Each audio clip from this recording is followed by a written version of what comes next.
ಸಿದ್ದರಾಮಯ್ಯನಿಗೆ, ಹಿಂದೂ ಕಾರ್ಯಕರ್ತರ ಮೇಲೆ ಅನಾವಶ್ಯಕವಾಗಿ ಸೊಮನೆಟ ಕೆಲಸ ಹಾಕುವ ಸಿದ್ದರಾಮಯ್ಯನಿಗೆ, ಹಿಂದೂ ವಿರೋಧಿ ಸಿದ್ದರಾಮಯ್ಯನಿಗೆ, ಭ್ರಷ್ಟ ಡಿಕೆ ಶಿವಕುಮಾರ್ಗೆ, ಸಂಪೂರ್ಣವಾಗಿ ಆಡಳಿತ ವ್ಯವಸ್ಥೆಯನ್ನು ಹದಗೆಟ್ಟ ಸರ್ಕಾರಕ್ಕೆ, ಕಂಬಳ ಕ್ರೀಡೆಗೆ ಯಾವುದೇ ಅನುದಾನ ಕೊಡದ ಸಿದ್ದರಾಮಯ್ಯನಿಗೆ, ವಿದ್ಯಾರ್ಥಿ ನಿಲಯಗಳನ್ನು ಮಂಜೂರಾತಿ ಮಾಡದ ಕಾಂಗ್ರೆಸ್ ಸರ್ಕಾರಕ್ಕೆ, ಕರಾವಳಿಯ ಮರಳ ನೀತಿಯನ್ನು ಸಂಪೂರ್ಣವಾಗಿ ಹದಗೆಟ್ಟ ಸಿದ್ದರಾಮಯ್ಯನಿಗೆ, ಪ್ರವಾಸೋದ್ಯಮಕ್ಕೆ ಅನುದಾನ ಕೊಡದ ಸಿದ್ದರಾಮಯ್ಯನಿಗೆ, ಈ ತಲೆಗಳೇ ಬಡವರ ಪರ ಇಲ್ಲದ ಸಿದ್ದರಾಮಯ್ಯ ಸರ್ಕಾರಕ್ಕೆ, ರೈತ ವಿರೋಧಿ ಕಾಂಗ್ರೆಸ್ ಸರ್ಕಾರಕ್ಕೆ, ಜನ ವಿರೋಧಿ ಕಾಂಗ್ರೆಸ್ ಸರ್ಕಾರಕ್ಕೆ,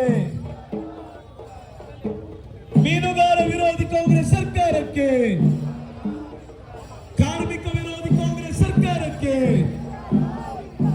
ಭಾರತ್ ಮಾತಾ ಕಿ, ಭಾರತ ಕಾಂಗ್ರೆಸ್ ಸರ್ಕಾರಕ್ಕೆ, 2 ವರ್ಷದಲ್ಲಿ ಉಡುಪಿ ಜಿಲ್ಲೆಗೆ ಬಿಡುಗಾಸು ನೀಡಿದ ಭ್ರಷ್ಟ ಸರ್ಕಾರಕ್ಕೆ, ಕುಖ್ಯಾತಿಗೆ ಪಾತ್ರರಾದ ಸಾಲರಾಮಯ್ಯನಿಗೆ, ಇವತ್ತು ಅತಿ ಹೆಚ್ಚು ಅವಧಿ ಮುಖ್ಯಮಂತ್ರಿಯಾಗಿದ್ದುಕೊಂಡು ಅತಿ ಹೆಚ್ಚು ಬಜೆಟ್ ಮಂಡನೆ ಮಾಡಿ ಇವತ್ತು ಕರಾವಳಿಗೆ ಕರಾಳ ಬಜೆಟ್ ನೀಡಿದ ಖ್ಯಾತಿಗೆ ಇವತ್ತು ಸಿದ್ದರಾಮಯ್ಯ ಅವರು ಪಾತ್ರರಾಗಿದ್ದಾರೆ. ಖಂಡಿತವಾಗಿ ಪ್ರತಿಭಟನೆ ಮೂಲಕ ಅವರಿಗೆ ಎಚ್ಚರಿಕೆಯನ್ನು ಕೊಡಲಿಕ್ಕೆ ಬಯಸಿದ್ದೇನೆ. ಯಾಕೆಂತ ಹೇಳಿದ್ರೆ ಕೇವಲ ಅತಿ ಹೆಚ್ಚು ಬಜೆಟ್, ಅತಿ ಹೆಚ್ಚು ಅವಧಿ ಮುಖ್ಯಮಂತ್ರಿ ಮಾತ್ರ ಅಲ್ಲ, ಇವತ್ತು ರಾಜ್ಯದಲ್ಲಿ ಅತಿ ಹೆಚ್ಚು ಸಾಲ ಮಾಡುವ ಮೂಲಕ ಇವತ್ತು ದಿನ ಹುಟ್ಟುವಂತ ಮಗುವಿನ ತಲೆ ಮೇಲೆ ಕೂಡ ಸುಮಾರು 1.5 ಲಕ್ಷ ಸಾಲದ ಒಂದು ಒತ್ತಡವನ್ನು ಹೇರುವ ಮೂಲಕ ಇವತ್ತು ಸಾಲರಾಮಯ್ಯ ಎಂಬ ಕೀರ್ತಿಗೆ ಇವತ್ತು ಅವರು ಪಾತ್ರರಾಗಿದ್ದಾರೆ ಅಂತ ಹೇಳಲಿಕ್ಕೆ ನಾನು ಬಯಸಿದ್ದೇನೆ. ಈಗಾಗಲೇ 4.5 ಲಕ್ಷ ಕೋಟಿ ರೂಪಾಯಿ ಸಾಲವನ್ನು 4 ಲಕ್ಷ ಕೋಟಿ ಸಾಲವನ್ನು ಅವರು ಮಾಡಿದ್ದಾರೆ.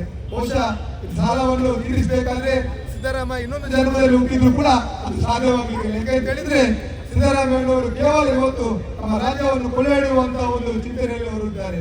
ಇವತ್ತು ಮುಂಬಾಗ್ ನಿದ್ರೆಯಲ್ಲಿ ಹೊರಗಿದ ಸಾಲರಾಮಯ್ಯ ಸಿದ್ದರಾಮಯ್ಯ ಅವರು ಎಚ್ಚೆತ್ತುಕೊಳ್ಬೇಕು. ಆ ಮೂಲಕ ನಮ್ಮ ಕರಾವಳಿಯ ಜನರು ಅವರಿಗೆ ಸರಿಯಾದ ಪಾಠವನ್ನು ಕಲಿಸಿದರೆ ಮಾತ್ರ ಮುಂದಿನ ದಿನಗಳಲ್ಲಿ ಕರಾವಳಿಯ ಜನರು ನೆಮ್ಮದಿಯಿಂದ ಜೀವನ ಸಾಗಿಸಲಿಕ್ಕೆ ಸಾಧ್ಯ ಉಂಟು. ಇವತ್ತು ಕರ್ನಾಟಕದ ಭೂಪಟದಲ್ಲಿ ಇವತ್ತು ಎಷ್ಟು ಜಿಲ್ಲೆ ಉಂಟು ಎಂಬುದನ್ನು ಸಿದ್ದರಾಮಯ್ಯ ಕೇಳಿದ್ರೆ ಖಂಡಿತವಾಗಿ ಉಡುಪಿಯನ್ನು ಅವರು ಮರೆತು ಬಿಟ್ಟಿದ್ದಾರೆ. ಯಾಕಂತೇಳಿದ್ರೆ ಉಡುಪಿ ಹಿಂದುತ್ವದ ಫ್ಯಾಕ್ಟರಿ, ಉಡುಪಿಯಲ್ಲಿ ಇವತ್ತು ಯಾವುದೇ ಕಾರ್ಯಕ್ರಮ ನಡೆದರೆ ಅದು ಭಾಜಪದ ಪರವಾಗಿ ಇಟ್ಟರೆ, ಹಿಂದುತ್ವದ ಪರವಾಗಿ ಇಷ್ಟರಲ್ಲಿ ಇವತ್ತು ದ್ವೇಷ ರಾಜಕೀಯ ಮಾಡುವಂತ ಕೆಲಸವನ್ನು ಇವತ್ತು ಸಿದ್ದರಾಮಯ್ಯ ಸರ್ಕಾರ ಇವತ್ತು ಮಾಡಿದೆ. ಖಂಡಿತವಾಗಿ ಸಿದ್ದರಾಮಯ್ಯ ಅವರು ಇವತ್ತು ನಿವೃತ್ತಿ ಅಂಚಿನಲ್ಲಿದ್ದಾರೆ. ಅವರ ಕುರ್ಚಿಗಾಗಿ ಇವತ್ತು ಪೈಪೋಟಿ ಆಗ್ತಾ ಉಂಟು. ಆದ್ರೆ ಸಿದ್ದರಾಮಯ್ಯನವರು ಇವೆಲ್ಲ ದಾಖಲೆಗಳನ್ನು ಮಾಡಿ ಯಾರು ಸಾಧಿಸಿದ್ರು ಎಂಬುದನ್ನು ನಾವು ಮುಂದೆ ನೋಡಬೇಕಾಗಿದೆ. ಶಾಸಕರು 5 ಜನ ಶಾಸಕರಿದ್ದಾವೆ.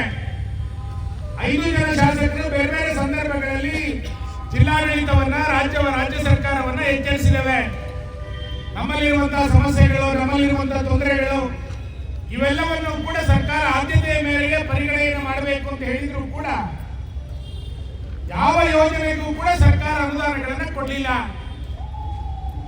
ಅನುದಾನ, ರಸ್ತೆ ಇಲ್ಲ, ಬ್ರಿಡ್ಜ್ ಇಲ್ಲ, ಕಿಂಡಿ ಅಣೆಕಟ್ಟುಗಳಿಲ್ಲ, ಶಾಲೆ ಇಲ್ಲ, ಇವೆಲ್ಲವೂ ಕೂಡ ಒಂದು ಭಾಗ ಆಯಿತು. ಸಮಸ್ಯೆಗಳಿಗೂ ಕೂಡ ಸ್ಪಂದನವನ್ನ ಕೊಡದಲೇ ಇರುವಂತ ಸರ್ಕಾರ ಇದು. ಮರಳಿನ ಸಮಸ್ಯೆ ಇಷ್ಟು ದೊಡ್ಡ ಪ್ರಮಾಣದಲ್ಲಿ ಕರಾವಳಿಯಲ್ಲಿ ಕಾಣ್ತಾ ಇದೆ. ಬಿಜೆಪಿ ಸರ್ಕಾರದ ಕಾಲದಲ್ಲಿ 8 ರಿಂದ 10 ಸಾವಿರ 12 ಸಾವಿರಕ್ಕೆ ಸಿಗ್ತಾ ಇದ್ದಂತ ಮರಳು ಇಷ್ಟು ದೊಡ್ಡ ಪ್ರಮಾಣದಲ್ಲಿ ಏರಿಕೆ ಆಗಲಿಕ್ಕೆ ಇದೇ ಕಾಂಗ್ರೆಸ್ ಇವತ್ತು ಕಾರಣ. 25 ರೂಪಾಯಿ ಸಿಗ್ತಾ ಇದ್ದಂತ ಕೆಂಪು ಕಲ್ಲು ಇವತ್ತು 45 ರೂಪಾಯಿ 50 ರೂಪಾಯಿ ಆಗಲಿಕ್ಕೂ ಕೂಡ ಇದೇ ಕಾಂಗ್ರೆಸ್ ಇವತ್ತು ಕಾರಣ.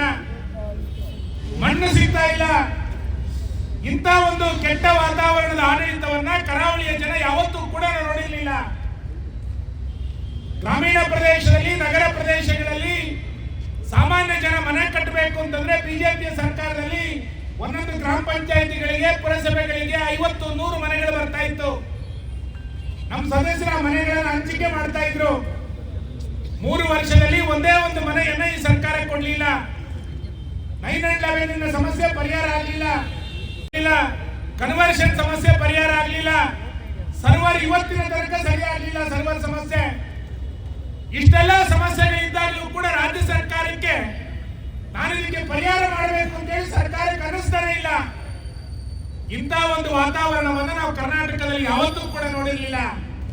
ಹಾಗಾಗಿ ಇವತ್ತು ನಾವು ಪ್ರತಿಭಟನೆಯ ಉದ್ದೇಶ ಏನಂತ ಕೇಳಿದ್ರೆ, ನಾವು ಕಾರ್ಯಕರ್ತರು ಜನಸಾಮಾನ್ಯರು ಎಲ್ಲೆಲ್ಲಿ ಬೇರೆ ಬೇರೆ ಕಡೆಗಳಲ್ಲಿ ಕಾರ್ಯಕ್ರಮಗಳಿಗೆ ಹೋಗ್ತೇವೋ ರಾಜ್ಯ ಸರ್ಕಾರದ ಈ ಜನವಿರೋಧಿ ನೀತಿಯನ್ನ ಇವತ್ತು ಜನರಿಗೆ ತಿಳಿಸಬೇಕಾಗಿದೆ.